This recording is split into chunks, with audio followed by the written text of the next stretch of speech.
Welcome back. Thanks for joining me once again on this journey, this wonderful journey of rediscovery of the music that has been most influential in my life. Um, Brian's playlist reactions. We are now on, wow, episode 14. 14 episodes in already. Black Crows. The Black Crows. So, what do we do here? How do I explain this?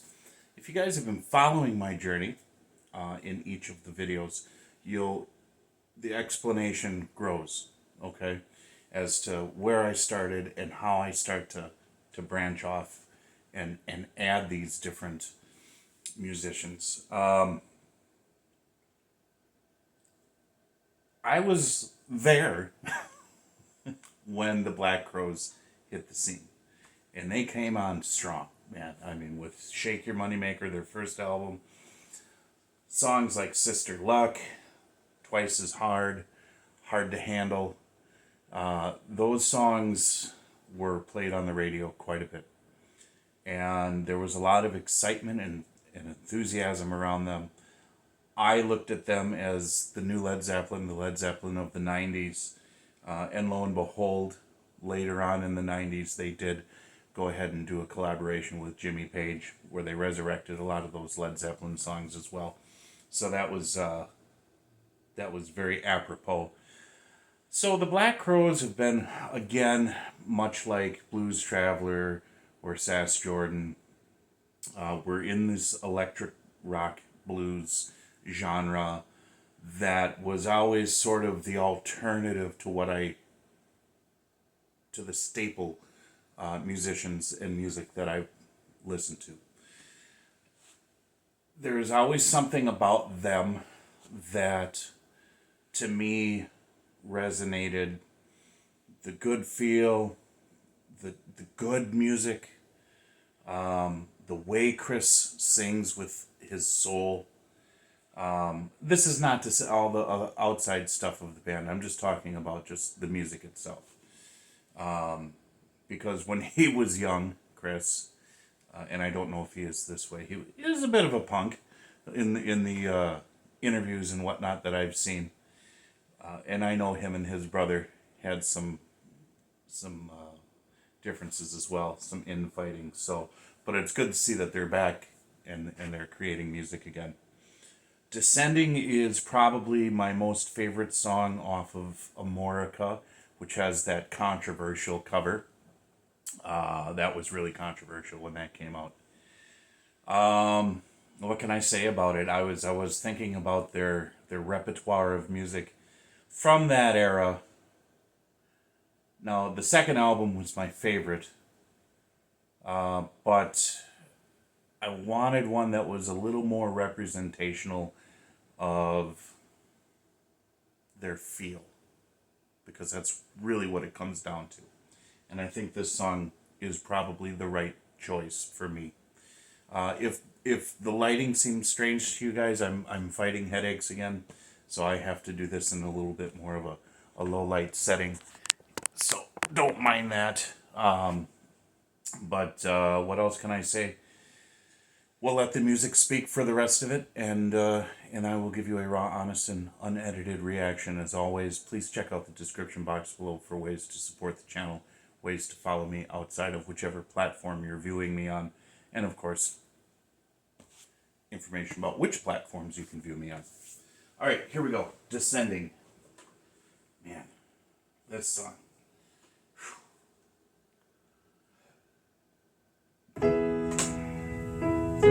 You know I love the piano introductions. I always have.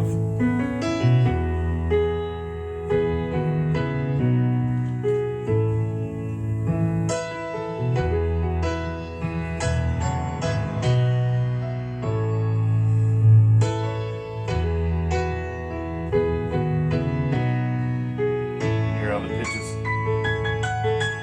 It's descending. Very cool.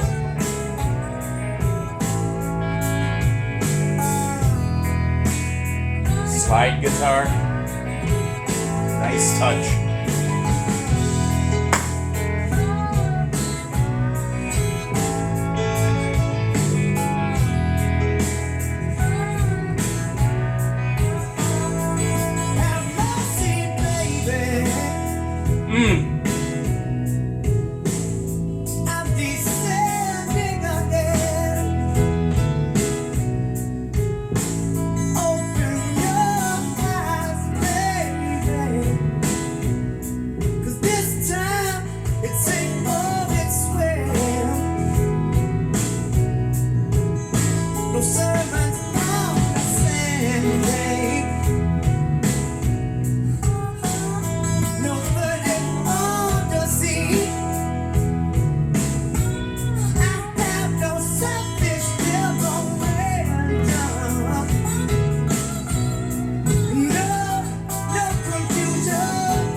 know that.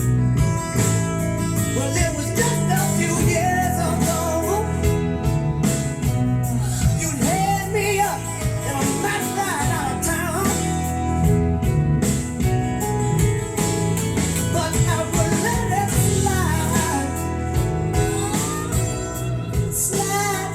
like Mercury on silver and quick, baby. Was enough, we deadly, so deadly.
And there you have it.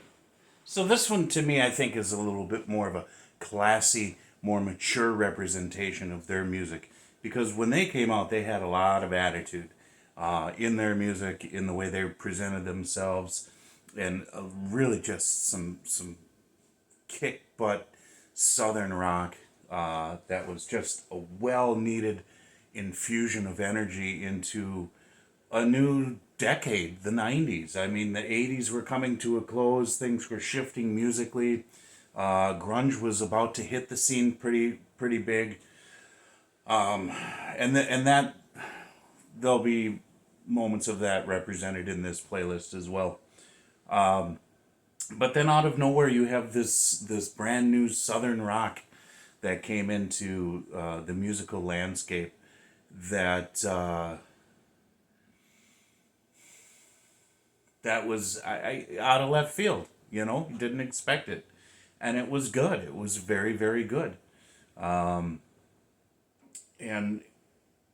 you know, the Black Crowes are a talented band. In this song, again, the piano.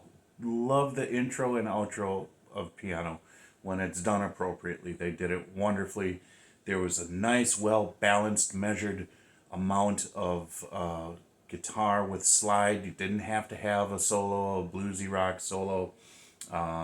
That's kind of what just gave it this nice, more mature, distinguished edge to it. And, you know, his singing.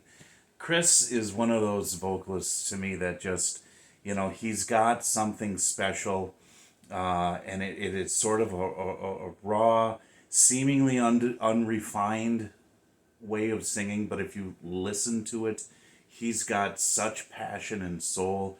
The vibratos that he puts in there, all the different types of dynamics on how he expresses himself. Okay, at this time in my musical discovery as a teenager into my early 20s, the whole idea of music as being a form of artistic expression, the soul being able to be expressed. As long as there was something good about that and high quality, it always attracted my ear. Now, I'm going to get into some songs, some artists that qualify for that. And at that time in my life, being that age, I was able to identify with the music. But some of these artists went into directions that just, for me, spiritually and mentally, at some point, I disagreed with it. And so I didn't pursue them any further. But certainly they are on that landscape of what made my musical journey well worthwhile and worth sharing with you guys. And so definitely the Black Crowes are there, and we're going to be getting into some more of the early to mid 90s bands that really came on the scene. I think that's all I have for this one. Please, guys, let me know what you're thinking about this journey. Okay, that's what the comment section is for, and it's nice to hear you guys kind of chime in and come along. So, God bless you. Jesus loves you. Remember to love one another, love yourself, and let's just enjoy this gift of music that we've been given. Talk to you later.